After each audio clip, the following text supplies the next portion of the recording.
툭하면 한국을 후진국 취급하며 무시하던 일본. 그런데 한국의 우위를 무시하며 일본이 좋다고 고집하던 일본인들도 막상 한국에서 살아본 뒤로 한국이 더 좋다는 이야기를 한다고 하는데요. 편리한 것은 물론이고 너무나도 높은 생활 수준의 일본과 비교된다는 말을 할 정도로 한국의 눈부신 발전에 입을 다물지 못하는 일본인들이 많다고 합니다. 앞에서는 여전히 한국을 비하하면서 뒤로는 한국 문화와 물건을 선호하는 일본인들. 대체 일본과 한국의 생활 수준이 얼마나 차이가 나길래 이러는 걸까요? 자세한 내용 함께 알아보겠습니다. 일본이 지금도 믿고 싶지 않아 하고 여전히 메아리처럼 반복하는 이야기가 바로 한류는 일시적인 현상이라는 주장인데요. 하지만 한국 드라마와 음악은 물론이고 일본 사회 전반에 퍼져 있는 한국의 영향력은 무려 4차에 이르렀으며 지금도 계속되고 있죠. 어린아이부터 성인에 이르기까지 한국 문화를 선망하는 이들이 많은 것은 물론 한국인으로 태어나고 싶다고 말하는 이들까지 있을 만큼 일본의 주장은 많은 힘을 잃었죠. 그럼에도 불구하고 여전히 일본이 선진국이고 잘 사는 국가라는 것을 강조하며 일상생활에서 일본이 한국보다 더 낫다는 것을 강조하는 글들이 많은데요. 그런데 최근 한국을 다녀온 일본인들이 이런 주장이 완전 터무니없는 헛소리라는 것을 깨닫고 충격에 빠졌다고 합니다. 오히려 한국에서 살아보니 일본보다 더 편리하고 시설도 좋은 것은 물론 한국인들이 훨씬 더 좋은 삶을 살고 있다는 것을 깨달은 것이죠. 문화나 기술에 있어서 한국에게 밀린 것은 물론 일상생활에 있어서도 일본이 자신감 있게 한국보다 더 낫다고 말할 수 없는 상황에 이른 것입니다. 이를 가장 잘 알 수 있는 부분이 바로 택시 요금입니다. 일본에서 택시를 쓰는 일은 거의 드문 일인데요. 한번 이용하면 엄청난 비용을 지불해야 하기 때문입니다. 카스프링이라는 컨설팅 업체에서 세계 도시의 택시 요금 지수를 발표한 적이 있는데요. 가장 택시 요금이 비싼 순으로 나열해보니 일본이 종합 3위에 기록하는 모습을 보였습니다. 3km당 13.5달러를 기록했는데요. 세계에서 물가가 가장 비싸기로 유명한 뉴욕의 택시 요금인 7.8달러보다 무려 80%가 비싼 요금인 것으로 나타났죠. 공항 도심 주행 가격만 따져보면 세계 1위 수준인데요. 나리타 공항에서 중심지인 시부야까지 평균 택시비는 250에서 300달러로 익스프레스 열차 티켓 3,250엔보다 무려 10배나 비쌉니다. 하나로 약 34만 원에서 40만 원을 지불하면 일본 공항에서 도심지까지 택시를 타고 갈 수 있는 것이죠. 일본인들은 그렇기에 몸이 정말 아프고 움직이는 것이 위험한 정도가 아닌 이상해야 대부분 택시 대신 대중교통을 이용하거나 자가 차량을 이용하는 것이 일반적입니다. 만약 택시를 타고 왔다고 하면 일본인들은 그 사람을 대단한 눈빛으로 쳐다보죠. 그 정도로 일본 택시 요금은 내국인들뿐만 아니라 외국인들 사이에서도 악명이 높습니다. 그런데 왜 일본 택시는 이렇게 요금이 비싼 걸까요? 그 이유는 버블 경제 시기, 지나치게 높은 금액이 산정되어 그 금액을 기준으로 가격을 인상하기 때문인데요. 흥청망청 돈을 써도 돈이 들어오는 버블 경제는 택시 기사들의 호황기로 따블을 외치는 사람도 무시하며 따따블을 부르는 사람들만 태울 정도로 인기가 많았습니다. 당연히 요금 자체가 굉장히 높을 수밖에 없었죠. 그러나 경제가 쪼그라들고 불황의 늪에 빠졌어도 그 자존심을 버리지 못하고 계속해서 그 가격에 집착한 것이죠. 게다가 리무진같이 고급화된 차체를 택시가 사용하는 것도 비용을 낮출 수 없는 이유 중 하나입니다. 쾌적한 차체의 소음 없이 안전한 운행을 지향하는 일본 택시의 특성상 이를 관리하기 위한 비용이 상당히 나갈 수밖에 없는데 이는 고스란히 일본 승객의 돈으로 메꿀 수밖에 없어서 가격이 높은 것이죠.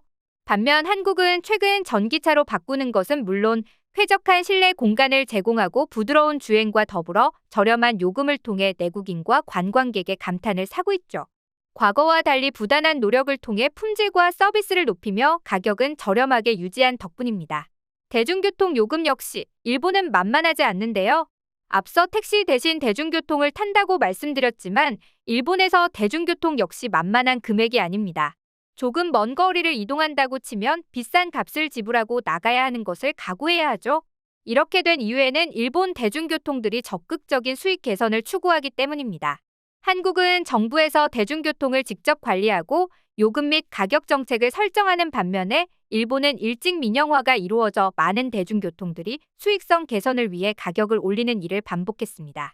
더군다나 고품질의 서비스와 촘촘한 연결망을 자랑하는 일본 특성상 이 가격은 매년마다 상승해 내국인들 입장에서는 피를 토하는 심정으로 가격을 지불해야 하는 상황까지 이르렀습니다.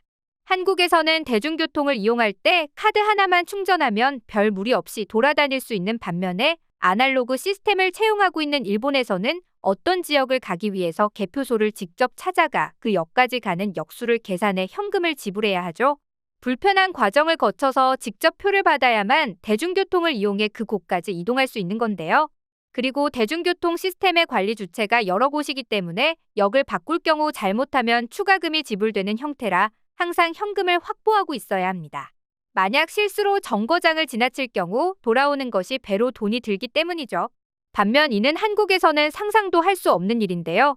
노인들이나 어린아이들은 저렴한 가격에 대중교통을 마음껏 이용할 수 있는 한국과 달리 일본은 그런 배려가 전혀 없는 것이죠. 행정 시스템에 있어도 한국과 일본은 큰 차이를 보입니다. 한국은 행정 시스템에 있어 세계 순위권을 다툴 정도로 빠른 일 처리를 보이는데요. 한국인 특유의 빨리빨리 정서도 있지만 이는 근본적으로 정부 행정을 빠르게 개선하기 위해 한국 정부 주도로 여러 차례 개선 정책이 적용된 덕분입니다. 특히 어떤 증명서나 문서 발급을 위해 점심시간 1시간만 이용해 주민센터를 방문하는 것은 오직 한국만 가능한 일이라 할 수 있습니다. 다른 국가, 특히 일본 같은 경우에 증명서를 발급받기 위해서는 직장인들은 연차를 쓰고 주민센터를 찾아야 하는 것이 일반적입니다. 그만큼 행정 처리가 오래 걸리고 복잡하며 대부분 수기로 이루어지기 때문인데요. 이 밖에도 일본에서 행정 시스템이 사람을 미치게 만드는 이유는 바로 왜 존재하는지 모르는 형식 때문입니다. 계약 서류나 관공서 서류에는 반드시 도장이 들어가며 이 도장의 형식이나 선명도, 형태가 조건을 충족하지 않을 경우 계속해서 서류를 다시 작성해야 하기 때문에 이 단계를 넘는 것 자체가 고행일 정도로 복잡하고 피곤하죠. 그리고 디지털화를 거의 하지 않았기 때문에 클릭 한 번으로 해결할 수 있는 일들을 전부 관공서 직원이 살펴봐야 하는 것도 행정 처리가 느린 이유 중 하나입니다. 쓸데없이 여러 단계를 거쳐야 하는 것도 고질적인 문제죠. 이외에도 공과금과 세금 역시 일본에서 생활하는 것을 두렵게 만드는 요소인데요. 특히 조금만 물을 사용하거나 가스를 이용해도 엄청나게 청구되는 요금 숫자를 보면 경악할 수밖에 없다고 합니다. 더운 여름날, 이를 절실히 알 수 있다고 하는데요.